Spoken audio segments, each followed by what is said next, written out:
ತಂದೆಯ ದಾರಿಯಲ್ಲಿ ಮಗನ ಪಯಣ ವಿಶೇಷ ಕಾರ್ಯಕ್ರಮಕ್ಕೆ ಸ್ವಾಗತ. ನಾನು ನಿಮ್ಮ ಎಂಪಿ ಮುದಾಳಿ. ಬಂಧುಗಳೇ, ಒಂದು ಊರು, ಒಂದು ಹೋಬಳಿ, ಒಂದು ತಾಲೂಕ, ಒಂದು ಜಿಲ್ಲೆಯಲ್ಲಿ ಒಂದು ಸಂಘಟನೆ ಕಟ್ಟಲಿಕ್ಕೆ ಆಗೋದಿಲ್ಲ.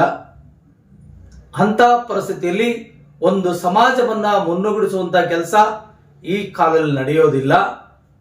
ಆ ಸಂಘಟನೆ ಮತ್ತು ಸಂಘದ ವಿರುದ್ಧ ಅನೇಕ ರೀತಿಗಳಿಂದ ವಿರೋಧಿಗಳು ತನ್ನದೇ ಆದಂತಹ ರೀತಿಯಲ್ಲಿ ಅವಹೇಳನಕಾರಿಯಾಗಿ ಮಾಡುವಂತಹ ಘಟನೆ ಕೂಡ ಈ ಕಾಲದಲ್ಲಿ ನಡೆಯುತ್ತವೆ. ಆದರೆ ಇವತ್ತು ನಿಮಗೆ ನಾವು ತೋರಿಸ್ತಾ ಇರೋದು ಸುಮಾರು ವರ್ಷಗಳಿಂದ ತಂದೆಯ ಹಾಕಿಕೊಟ್ಟ ಮಾರ್ಗದರ್ಶನದಲ್ಲಿ ಮಗನ ಪಯಣ ಪ್ರಾರಂಭವಾಗಿದೆ. ವೀರಶೈವ ಮಹಾಸಭಾದ ಸಾರಥಿಯಾಗಿ ಈಶ್ವರ್ ಖಂಡ್ರೆ ಅವರು ಆಯ್ಕೆಯಾಗಿದ್ದಾರೆ. ಆ ವಿಚಾರವಾಗಿ ಒಂದಿಷ್ಟು ಮಾಹಿತಿಯನ್ನ ನಿಮಗೆ ನಾವು ತಲುಪಿಸ್ತೇವೆ. ಬಂಧುಗಳೇ, ತಾವೆಲ್ಲ ಅಂದುಕೊಂಡಿರೋ ಹಾಗೆ ರಾಜಕೀಯವಾಗಿರಲಿ, ಸಾಮಾಜಿಕವಾಗಿರಲಿ ಮತ್ತು ಶೈಕ್ಷಣಿಕವಾಗಿರಲಿ, ಅದಲ್ಲದೆ ತನ್ನ ವೈಯಕ್ತಿಕವಾಗಿರಲಿ, ಇಲ್ಲಿ ವಿರೋಧಿಗಳ ಮಧ್ಯೆ ಗೆದ್ದು ಹೋಗೋದೇ ಬಹಳಷ್ಟು ಮುಖ್ಯವಾಗುತ್ತದೆ. ವೀರಶೈವ ಲಿಂಗಾಯತ ಮಹಾಸಭಾದ ಸಾರಥಿಯನ್ನ ಇವತ್ತು ಬೀದರ್ ಜಿಲ್ಲೆಯ ಉಸ್ತುವಾರಿ ಸಚಿವರಾಗಿರುವಂತ ಈಶ್ವರ್ ಖಂಡ್ರೆ ಅವರ ಹೆಗಲಿಗೆ ಬಂದಿದೆ.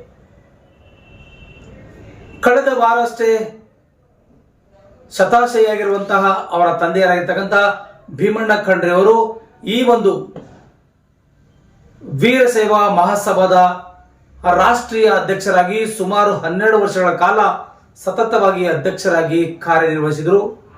ಅದರ ಜೊತೆಯಲ್ಲಿ ವೀರಶೈವ ಮಹಾಸಭಾಕ್ಕೆ ಬೇಕಾಗಿರುವಂತಹ ಎಲ್ಲ ಸೌಲಭ್ಯ, ಸೌಕರ್ಯ ಹಾಗೂ ರಾಜಕೀಯವಾಗಿ, ಆರ್ಥಿಕವಾಗಿ, ಸಾಮಾಜಿಕವಾಗಿ ಬೆಳವಣಿಗೆಗೆ ಯಾವ ರೀತಿಯಾಗಿ ಸಲಹೆ ಸಹಕಾರ ಬೇಕಾಗಿತ್ತೋ ಅದನ್ನು ಹೇಗೆ ಸರ್ಕಾರದಲ್ಲಿ ಮುಂದಿಡಬೇಕಾಗಿತ್ತೋ ಅಂತ ಪರಿಸ್ಥಿತಿಯಲ್ಲಿ ಶತಾಯುಷರಾಗಿರುವಂತಹ ಡಾಕ್ಟರ್ ಭೀಮಣ್ಣ ಖಂಡ್ರೆ ಅವರು ಸುಮಾರು 12 ವರ್ಷಗಳ ಕಾಲ ತನ್ನದೇ ಆದಂತಹ ಹಿಡಿತಲ್ಲಿಟ್ಟುಕೊಂಡು ಸಮಾಜವನ್ನ ಮುನ್ನಡೆಸಿಕೊಂಡು ಬಂದಿರುವಂತಹ ಘಟನೆ ನಮಗೆಲ್ಲ ಗೊತ್ತಿದೆ. ಭೀಮಣ್ಣ ಖಂಡ್ರೆ ಅವರು ಅಧ್ಯಕ್ಷರಾಗಿ ಮಾಡಿದಂತ ಕೆಲಸ ಕಾರ್ಯಗಳನ್ನ ನೆನೆಸ್ಕೊಂಡ್ರೆ ಇವತ್ತು ರಾಜ್ಯವೇ ನೆನೆಸಿಕೊಳ್ಳುವಂತ ಮಟ್ಟಕ್ಕೆ ಬಂದು ನಿಲ್ತಾ ಇದೆ. ವಿದ್ಯಾರ್ಥಿಗಳ ಹಾಸ್ಟೆಲ್ ಆಗಿರ್ಬೋದು, ವಿದ್ಯಾರ್ಥಿಗಳ ವಿದ್ಯಾಭ್ಯಾಸಗಳಿಗಾಗಿರ್ಬೋದು, ವಿದ್ಯಾರ್ಥಿಗಳ ಉಳ್ಕೊಳ್ಳಿಕ್ಕೆ ಅವರ ವ್ಯವಸ್ಥೆಗಳಾಗಿರ್ಬೋದು, ಶೈಕ್ಷಣಿಕವಾಗಿ, ಧಾರ್ಮಿಕವಾಗಿ, ರಾಜಕೀಯವಾಗಿ ಮತ್ತು ಸಾಮಾಜಿಕವಾಗಿ ದುಡಿತಿರುವಂತ ಆ ಸಮಾಜಕ್ಕೆ ತನ್ನದೇ ಆದಂತಹ ಛಾಪು ಮೂಡಿಸಿರುವಂತ ವ್ಯಕ್ತಿಯೇ ಭೀಮಣ್ಣ ಖಂಡ್ರೆ ಅಂತ ಹೇಳಿದ್ರು ಕೂಡ ತಪ್ಪಾಗಲಾರದು. ಆ ಒಂದು ಗಡಿಯಲ್ಲಿ ಈಶ್ವರ್ ಖಂಡ್ರೆ ಅವರು ತಮ್ಮ ಪಯಣವನ್ನ ಪ್ರಾರಂಭ ಮಾಡಿಕೊಂಡಿದ್ದಾರೆ. ಈಶ್ವರ್ ಖಂಡ್ರೆ ಅವರು ಅಧ್ಯಕ್ಷರಾಗೋದಕ್ಕಿಂತ ಹಿಂದೆಗಡೆ ದಿವಂಗತ ಶಾಮನೂರು ಶಿವಶಂಕರಪ್ಪನವರು ಅಧ್ಯಕ್ಷರಾಗಿದ್ದರು. ಆ ಕಾಲಘಟ್ಟದಲ್ಲಿ ಈಶ್ವರ್ ಖಂಡ್ರೆ ಅವರು ರಾಷ್ಟ್ರೀಯ ಮಹಾಪ್ರಧಾನ ಕಾರ್ಯದರ್ಶಿಗಳಾಗಿ ಕೆಲಸ ನಿರ್ವಹಿಸಿದರು. ಅದಲ್ಲದೆ ರಾಜಕೀಯದಲ್ಲಿ ಬಹಳಷ್ಟು ಹಿಡಿತ ಇರುವಂತಹ ವ್ಯಕ್ತಿ. ಇವತ್ತು ರಾಷ್ಟ್ರೀಯ ವೀರಶೈವ ಮಹಾಸಭಾದ ಕಾರ್ಯದರ್ಶಿಯಾಗಿ ಆಯ್ಕೆ ಆಗ್ತಾ ಬಂದಿರುವಂತಹ ಮತ್ತು ಆ ಸಮಾಜವನ್ನ ಯಾವ ರೀತಿಯಾಗಿ ಮುನ್ನಡೆಸಬೇಕು, ಆ ಸಮಾಜವನ್ನು ಯಾವ ರೀತಿಯಾಗಿ ನಾನು ಕೊಂಡುಕೊಂಡು ಹೋಗಬೇಕು, ಆ ಸಮಾಜಕ್ಕೆ ಬೇಕಾಗಿರತಕ್ಕಂತಹ ಸರ್ಕಾರದ ಸೌಲಭ್ಯಗಳಾಗಿರ್ಬೋದು, ಬಡವರಿಗೆ ಸಿಗ್ತಕ್ಕಂತಹ ಸೌಲಭ್ಯಗಳಾಗಿರ್ಬೋದು, ಮಕ್ಕಳಿಗೆ ಸಿಗಬೇಕಾದ ಶೈಕ್ಷಣಿಕ ವ್ಯವಸ್ಥೆಗಳಾಗಿರ್ಬೋದು, ನಾನು ಮಾಡಿ ತೀರ್ತೀನಿ ಅನ್ನುವಂತ ಮಟ್ಟನ ಬೆಳೆಸಿಕೊಂಡಿದೆ ಭೀಮಣ್ಣ ಖಂಡ್ರೆ ಅವರಿಂದ ಈಶ್ವರ್ ಖಂಡ್ರೆ ಅವರು ಅಂತ ಹೇಳಬಹುದು. ಈ ಒಂದು ಕಾಲಘಟ್ಟದಲ್ಲಿ ತಂದೆಯ ದಾರಿಯಲ್ಲಿ ಮಗನ ಪಯಣ ಎನ್ನುವಂತ ಈ ವಿಶೇಷ ಕಾರ್ಯಕ್ರಮದಲ್ಲಿ ಇವತ್ತು ನಾವು ಹೇಳಲಿಕ್ಕೆ ಹೊರಟಿದ್ದು ಈಶ್ವರ್ ಖಂಡ್ರೆ ಅವರ ಬಗ್ಗೆ. ಈಶ್ವರ್ ಖಂಡ್ರೆ ಅವರು ಸುಮಾರು ಬೀದರ್ ಜಿಲ್ಲೆಯ ಭಾಲ್ಕಿ ತಾಲೂಕಿನಲ್ಲಿ 2028ರಿಂದ ಶಾಸಕರಾಗಿ ಸತತವಾಗಿ 4 ಬಾರಿಯಾಗಿ ಆಯ್ಕೆಯಾಗ್ತಾ ಬಂದಿದ್ದಾರೆ.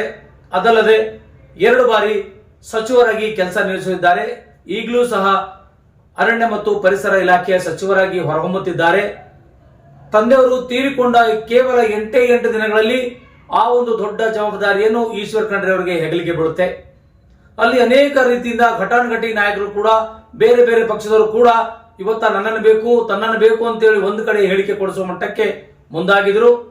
ಅದನ್ನೆಲ್ಲ ಇವತ್ತು ಸೆಡ್ ಹೊಡೆದು ಈಶ್ವರ್ ಖಂಡ್ರೆ ಅವರ ಹೆಗಲಿಕೆ ಬಿದ್ದಿರು ನೋಡಿದ್ರೆ ನಿಜಕ್ಕೂ ಒಂದು ಮಾತು ನೆನಪಿಗೆ ಬರುತ್ತೆ, ತಂದೆಯ ದಾರಿಯಲ್ಲಿ ಮಗನ ಪಯಣ ನಡೀತಾ ಇದೆ ಅಂತಕ್ಕಂಥದನ್ನ. ಯಾಕಂದ್ರೆ ಭೀಮಣ್ಣ ಖಂಡ್ರೆ ನೆನೆಸ್ಕೊಳ್ಬೇಕಾದ್ರೆ ಗೊತ್ತಾ, ಸಮಾಜವನ್ನ ಉತ್ತುಂಗಕ್ಕೆ ಒಯ್ದು ಕೂಡಿಸುವ ನಿಟ್ಟಿನಲ್ಲಿ ಭೀಮಣ್ಣ ಖಂಡ್ರೆ ಅವರು ಬಹಳಷ್ಟು ರೀತಿಗಳಿಂದ ಶ್ರಮ ವಹಿಸಿದ್ರು, ಬಹಳಷ್ಟು ರೀತಿಗಳಿಂದ ಕೆಲಸ ಮಾಡಿದ್ರು. ತನ್ನದೇ ಆದಂತ ರೀತಿಯಲ್ಲಿ ಏನೆಲ್ಲ ಸಿಗಬೇಕು ಆ ಸಮಾಜಕ್ಕೆ, ಏನೆಲ್ಲ ನಾನು ಕೊಡಿಸಕ್ಕಾಗುತ್ತೆ ಅಂತ ವಿಚಾರವನ್ನ ತನ್ನದೇ ಅಂತ ಒಂದು ವಿಚಾರದಲ್ಲಿ ಅನೇಕ ವಿಚಾರಗಳನ್ನ ಮಾಡಿಕೊಂಡು ಆ ಒಂದು ಸಂಸ್ಥೆಗೆ ರಾಷ್ಟ್ರೀಯ ಅಧ್ಯಕ್ಷರಾಗಿ ಆಯ್ಕೆಯಾಗಿರುವಂತಹ ಭೀಮಣ್ಣ ಖಂಡ್ರೆ ಅವರ ಕನಸನ್ನ ಇವತ್ತು ನನಸು ಮಾಡಲಿಕ್ಕೆ ಮಗ ಈಶ್ವರ್ ಖಂಡ್ರೆ ಹೊರಟಿದ್ದಾರೆ ಅಂದ್ರೆ ಅದು ಕೂಡ ತಪ್ಪಾಗಲಿಲ್ಲ. ಯಾಕಂದ್ರೆ ತಂದೆಯ ದಾರಿಯಲ್ಲಿ ಮಗನ ಪಯಣ ಅಂದ್ರೆ ತಂದೆ ಹಾಕಿಕೊಟ್ಟಂತಹ ಕನಸುಗಳನ್ನ ನನಸು ಮಾಡಲಿಕ್ಕೆ ಇವತ್ತು ಈಶ್ವರ್ ಖಂಡ್ರೆ ಅವರು ಒಂದು ಹೆಜ್ಜೆ ಮುಂದೆ ಹೋಗಿದ್ದಾರೆ ಅಂತಕ್ಕಂಥ ಮಾತನ್ನ ಇಲ್ಲಿ ಹೇಳಬಹುದಾಗಿದೆ. ಬಂಧುಗಳೇ, ಈಶ್ವರ್ ಖಂಡ್ರೆ ಅವರ ಬಗ್ಗೆ ಹೇಳಬೇಕಾದ್ರೆ ಬಹಳಷ್ಟಿದೆ. ರಾಜಕೀಯ ನುರಿತ, ಛಲದಂಕ ಮಲ್ಲ, ಹಿಡಿದನ್ನ ಸಾಧಿಸಿ ಪಡುವಂತಹ ವ್ಯಕ್ತಿ ಮತ್ತು ಆ ಸಮಾಜ, ಆ ಕೆಲಸ, ಆ ಕಾರ್ಯ ಯಾವುದೇ ಆಗಿರಲಿ ನಿಷ್ಪಕ್ಷಪಾತವಾಗಿ ಕೆಲಸ ಮಾಡುವಂತಹ ವ್ಯಕ್ತಿ ಈಶ್ವರ್ ಖಂಡ್ರೆಯಾಗಿದ್ದಾರೆ. ಹಾಗಾಗಿ ಇವತ್ತು ಅವರಿಗೆ ವೀರಶೈವ ಮಹಾಸಭಾದ ರಾಷ್ಟ್ರೀಯ ಅಧ್ಯಕ್ಷ ಸ್ಥಾನ ದೊರಕಿದ್ದು ಇದು ಸಂತೋಷದ ವಿಷಯವಾಗಿದೆ. ಆ ಒಂದು ಸಮಾಜಕ್ಕೆ ನ್ಯಾಯ ಕೊಡಿಸುವಲ್ಲಿ ತಂದೆಯವರು ಮಾಡಿರುವಂತಹ ಅನೇಕ ಕಾರ್ಯಗಳನ್ನ ನೋಡಿಕೊಂಡು ಮಗ ಮುಂದಿನ ಕಾರ್ಯವೈಖರಿಗಳನ್ನ ಹೇಗೆ ಮಾಡಬೇಕು, ನಮ್ಮ ತಂದೆಯವರಾದ ಭೀಮಣ್ಣ ಖಂಡ್ರೆ ಅವರ ಕನಸುಗಳನ್ನ ಹೇಗೆ ನನಸು ಮಾಡಬಹುದು ಎಂಬ ನಿಟ್ಟಿನಲ್ಲಿ ಇವತ್ತು ಆ ದೊಡ್ಡ ಜವಾಬ್ದಾರಿಯನ್ನು ವಹಿಸಿಕೊಂಡು ಇವತ್ತು ರಾಷ್ಟ್ರೀಯ ಅಧ್ಯಕ್ಷರಾಗಿ ಹೊರಹೊಮ್ಮಿದ್ದಾರೆ. ಅನೇಕರು ಅನೇಕ ರೀತಿಯಲ್ಲಿ ತಮ್ಮದೇ ಅಂತ ವ್ಯಾಖ್ಯಾನಗಳು ಮಾಡಿದ್ರು ಕೂಡ ಮಠಾಧೀಶರು ಹಾಗೂ ಅನೇಕ ಜನ ವಿದ್ವಾಂಸರು ಮತ್ತು ಆ ಸಮಾಜದ ಬಲಿಷ್ಠ ನಾಯಕರು ಕೂಡ ಈಶ್ವರ್ ಖಂಡ್ರೆ ಅವರಿಗೆ ಬೆನ್ನಿಗೆ ನಿಂತು ನಾವೆಲ್ಲ ನಿಮ್ಮ ಜೊತೆಗೆ ಇದ್ದೀವಿ, ನಿಮ್ಮ ಸಹಕಾರ ನಮಗೆ ಬೇಕಾಗಿದೆ, ಹಾಗಾಗಿ ಇವತ್ತು ನೀವು ರಾಜ್ಯಾಧ್ಯಕ್ಷರಾಗಿ ಅವಿರೋಧವಾಗಿ ಆಯ್ಕೆ ಮಾಡಿದ್ದಾರೆ. ಆ ವಿಚಾರ ಅನುಗುಣವಾಗಿ ಇವತ್ತು ವೀರಶೈವ ಮಹಾದ ಸಭಾದ ಒಂದು ನಾಯಕ ಯಾರಾದರಾಗಿದ್ದಾರೆ ಅಂದ್ರೆ ಅದು ಕೇವಲ ಈಶ್ವರ್ ಖಂಡ್ರೆ ಅವರಾಗಿದ್ದಾರೆ. ಒಂದು ವೇಳೆ ವೀರಶೈವ ಮಹಾಸಭಾಕ್ಕೆ ಒಂದಿಷ್ಟು ರಾಜ್ಯದ ಮುಖ್ಯಮಂತ್ರಿ ಸ್ಥಾನ ಕೊಡಬೇಕು ಅಂದ್ರೂ ಸಹ ಆಶ್ಚರ್ಯ ಪಡುವಂತ ಕೆಲಸ ಅಲ್ಲ ಅಂತಕ್ಕಂಥ ಮಾತನ್ನ ಇಲ್ಲಿ ಹೇಳಬೇಕಾಗಿದೆ. ಯಾಕಂದ್ರೆ ಅಷ್ಟೊಂದು ನಾಡಿ ಮಿಡಿತ ಹೊಂದಿರುವಂತಹ ಈಶ್ವರ್ ಖಂಡ್ರೆ ಅವರು ಆ ಸಮಾಜದ ಅನೇಕ ರೀತಿ ನೋವು ನಲಿಗಳನ್ನ, ಕಷ್ಟ ದುಃಖ ದುಮ್ಮಾನಗಳನ್ನ ತಮ್ಮದೇ ಆದ ರೀತಿಯಲ್ಲಿ ವಿಚಾರ ಮಾಡಿಕೊಂಡು ಆ ಸಮಾಜವನ್ನ ಹೇಗೆ ಮುನ್ನಡೆಸಬೇಕು, ಆ ಸಮಾಜವನ್ನ ಯಾವ ರೀತಿಯಾಗಿ ನಾನು ಬೆಳಕಿಗೆ ತರಬೇಕು, ಆ ಸಮಾಜಕ್ಕೆ ಕೊಡಬೇಕಂತ ಕೊಡುಗೆಗಳಾದರೂ ಏನು ಎನ್ನುವಂತ ಪರಿಕಲ್ಪನೆ ಹೊಂದಿರತಕ್ಕಂತ ಏಕೈಕ ವ್ಯಕ್ತಿ ಈಶ್ವರ್ ಖಂಡ್ರೆ. ಬಂಧುಗಳೇ, ನಾವೆಲ್ಲ ಆಲೋಚನೆ ಮಾಡಿದ್ರೆ ಅನೇಕ ನಾಯಕರು ತಮ್ಮದೇ ಅಂತಹ ಸಮಾಜಗಳನ್ನ ಮುನ್ನಡೆಸಬೇಕು, ಆ ಸಮಾಜವನ್ನ ಪ್ರತಿಬಿಂಬಿಸಬೇಕು, ಆ ಸಮಾಜವನ್ನ ಉತ್ತುಂಗಕ್ಕೆ ಒಯ್ಯಬೇಕು, ಆ ಸಮಾಜದಿಂದ ಸರ್ಕಾರದಿಂದಾಗಲಿ ಅಥವಾ ಸರ್ಕಾರಕ್ಕೆ ಆ ಸಮಾಜ ಸವಾಲು ಹಾಕಿ ನಿಂತಾಗ ಅದನ್ನ ಹೇಗೆ ಧೈರ್ಯಗಟ್ಟಿ ಮೆಟ್ಟಿ ನಿಂತು ಮಾತಾಡಬೇಕು ಎನ್ನುವಂತ ಸಾಮರ್ಥ್ಯವನ್ನ ಈಶ್ವರ್ ಖಂಡ್ರೆ ಅವರು ಹತ್ರ ಇದೆ ಅಂತಕ್ಕಂಥ ಮಾತನ್ನ ಇಲ್ಲಿ ರಾಜ್ಯರೋಷವಾಗಿ ಹೇಳಬೇಕಾಗಿದೆ.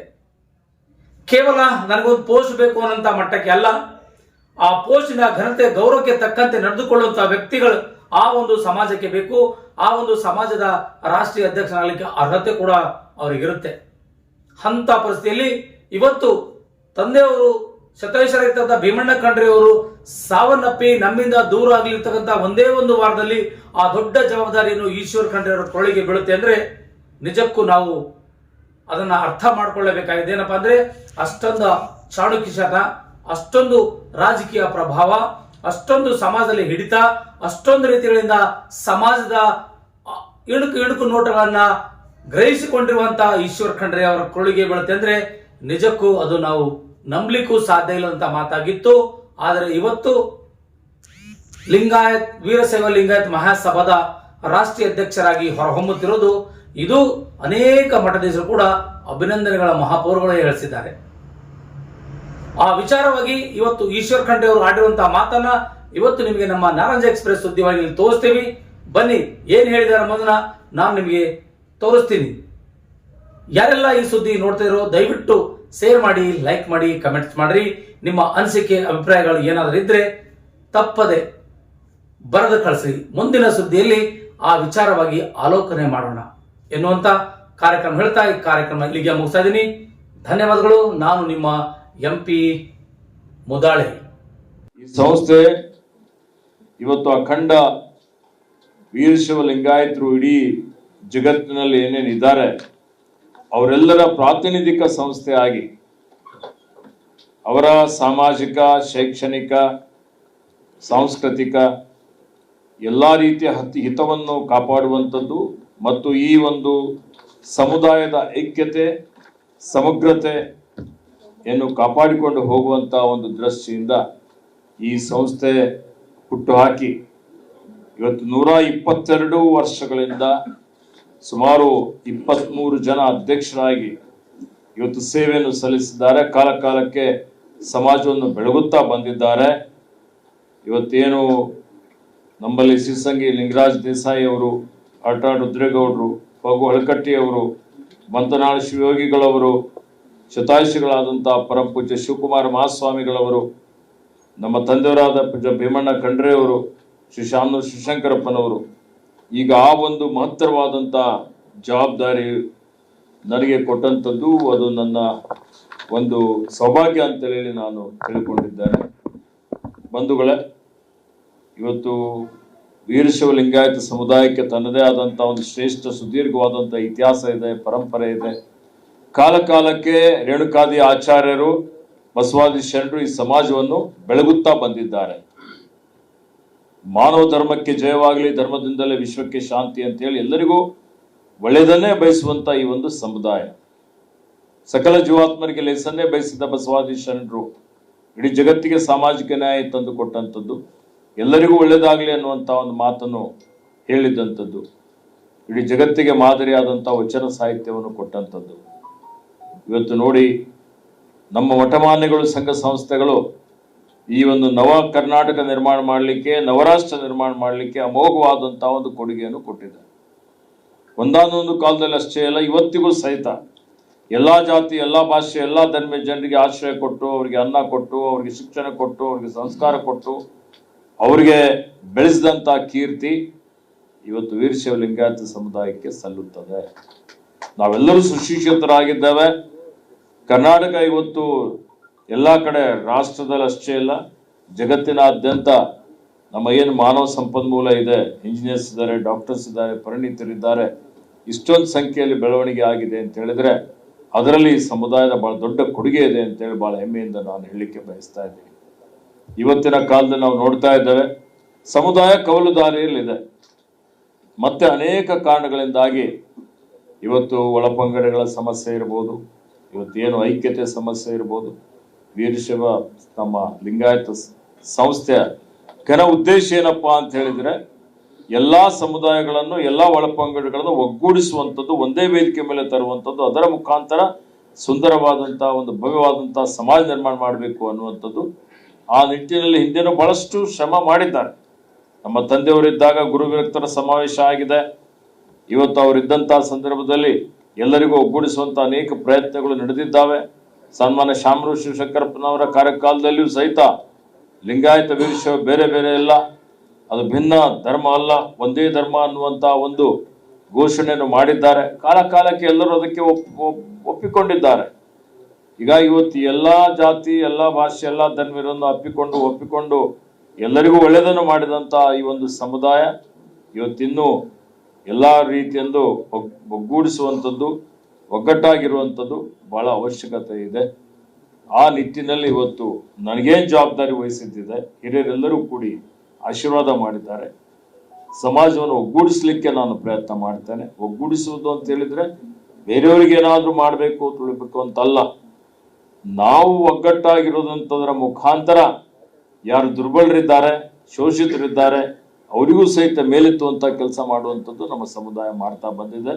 ಅದು ಇನ್ನೂ ಪರಿಣಾಮಕಾರಿಯಾಗಿ ಮಾಡಬೇಕು ಅನ್ನುವಂಥದ್ದು, ಆ ನಿಟ್ಟಿನಲ್ಲಿ ಪ್ರಾಮಾಣಿಕವಂತ ಪ್ರಯತ್ನ ನಾನು ಮಾಡ್ತೇನೆ, ಎಲ್ಲರ ಜೊತೆಯಲ್ಲಿ ಸೇರಿಕೊಂಡು ಅನ್ನುವಂಥ ಮಾತನ್ನು ಹೇಳಲಿಕ್ಕೆ ಬಯಸ್ತಾ ಇದ್ದೀನಿ. ಅದರ ಜೊತೆಯಲ್ಲಿ ನಮ್ಮ ಹಿರಿಯರೆಲ್ಲರ ಒಂದು ಕನಸಿತ್ತು.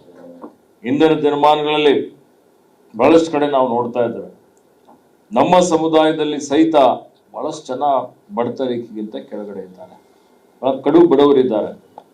ಇವತ್ತು ನಾನು ಬೆಳಗಾವದಲ್ಲಿ ಇವತ್ತು ಬಾಲಕಿಯರಿಗಾಗಿ ವಿದ್ಯಾರ್ಥಿ ನಿಲಯ ಮಾನ್ಯ ಕೋರೆಯವರ ನೇತೃತ್ವದಲ್ಲಿ ಉದ್ಘಾಟನೆಯನ್ನು ಮಾಡಿದ್ದೇವೆ.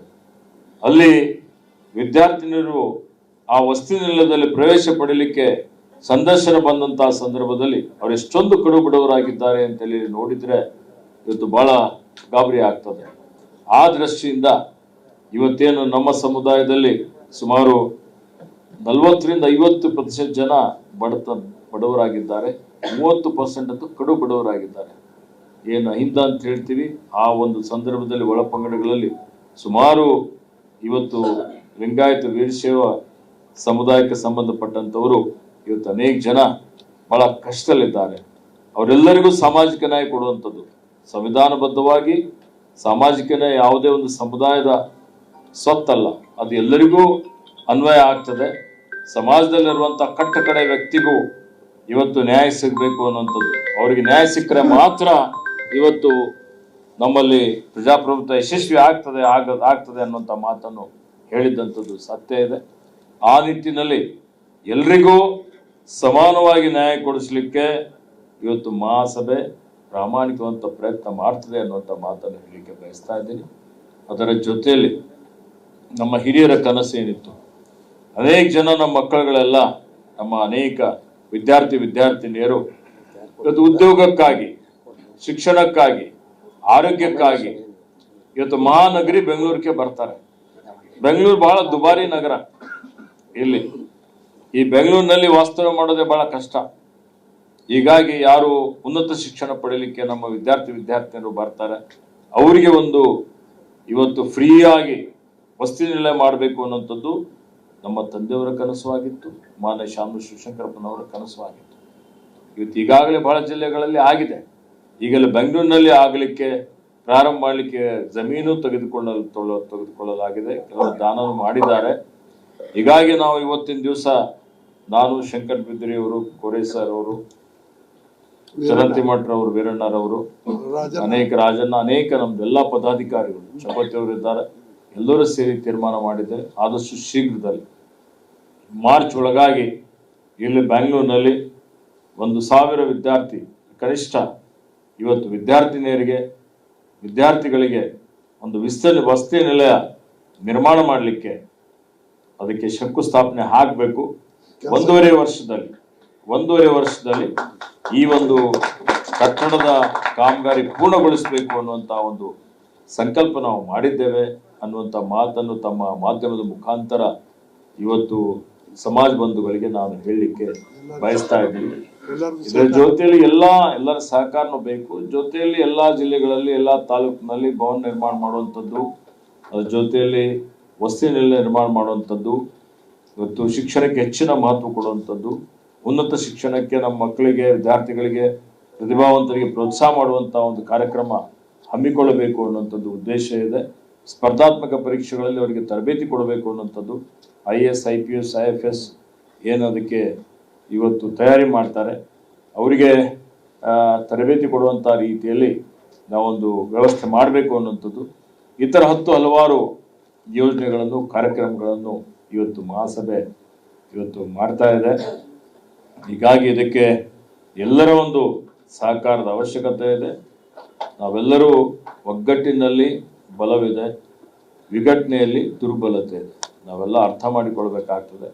ಆ ನಿಟ್ಟಿನಲ್ಲಿ ನಾವು ಸಂಘಟಿತರಾಗುವಂಥದ್ದರ ಮುಖಾಂತರ ಸಮಾಜದ ಇತರ ವರ್ಗದವರನ್ನು ತಮ್ಮ ಜೊತೆಯಲ್ಲಿ ತೆಗೆದುಕೊಂಡು ಹೋಗಿ ಸುಂದರವಾದಂಥ, ಭವ್ಯವಾದಂಥ ರಾಷ್ಟ್ರ ನಿರ್ಮಾಣ ಮಾಡಲಿಕ್ಕೆ ಪ್ರಾಮಾಣಿಕವಂತ ಪ್ರಯತ್ನ ನಾವು ಮಾಡಬೇಕಾಗಿದೆ.